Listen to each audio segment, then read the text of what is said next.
Okay, old school comics review. This time we're going to look at Low Life by Ed Brubaker. And yes, it's the famous Ed Brubaker, the guy who's doing Captain America and Daredevil for Marvel Comics. He did Batman for DC back in the late 90s, early 2000s. And I think he did a comic book that didn't sell well, but got lots of good reviews called Sleeper for Wildstorm. Anyway, Ed did both the art and stories for this comic that was published by an indie publisher called Lowlife. And most of the stories are kind of um, semi-autobiographical. Some of the stories are more serious than others. Some of them are just kind of funny comedy type things. Some of them are kind of sad stories. Some of them kind of poignant. Some of them are kind of gritty. Um, and if you're familiar with the comics that he's doing now for like mainstream publishers, you won't be too surprised at the kind of point of view of the characters and sort of the subject matter that's available in these particular stories. Now, this edition here is called the Low Life, and good luck finding it. I don't think it's in print anymore. You might be able to get it off of eBay or whatever. It was originally published by Aeon. Maybe you can find it or whatever.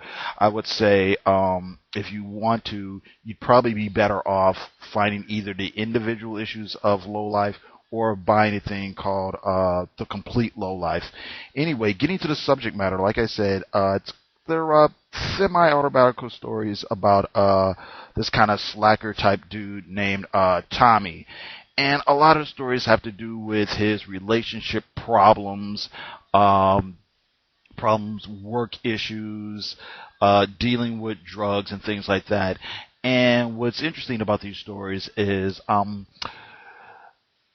Ed does not make the main character totally sympathetic. I mean, he's willing to make the character look bad. He's willing to make the character look pathetic. And then sometimes the character learns a lesson. Sometimes the character doesn't learn a lesson.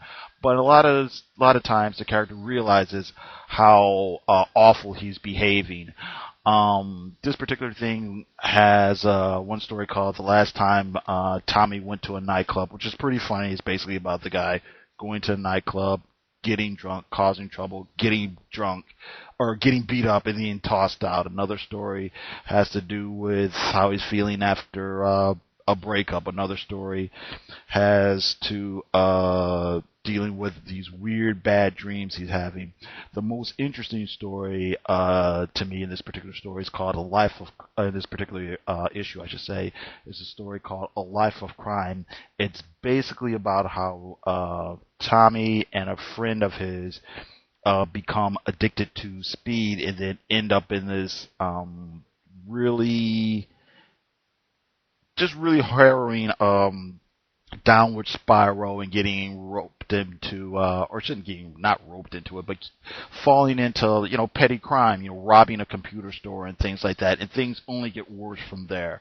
So I would say check it out. If you're familiar with the type of stories that Ed Brubaker's doing for these mainstream publishers right now, you won't be surprised at all at the kind of gritty subject matter some of these stories are. Like I said, it isn't really it isn't.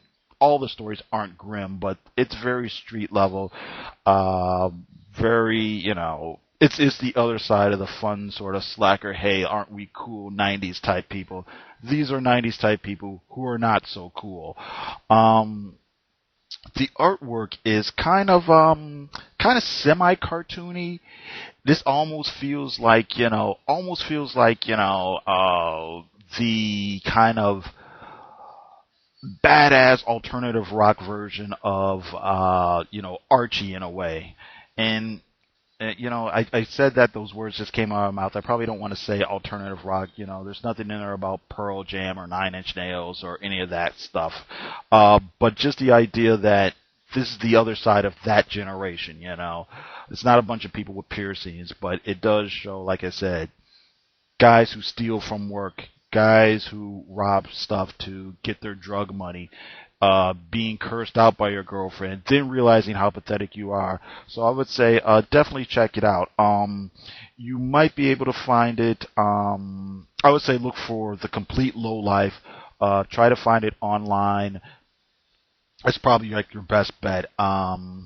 Anyway, tell me what you think. Rate this review. If you think I was a little bit off base, if you think I don't know what I'm talking about, if you agree with me, let me know. Thanks a lot, and you have a great one.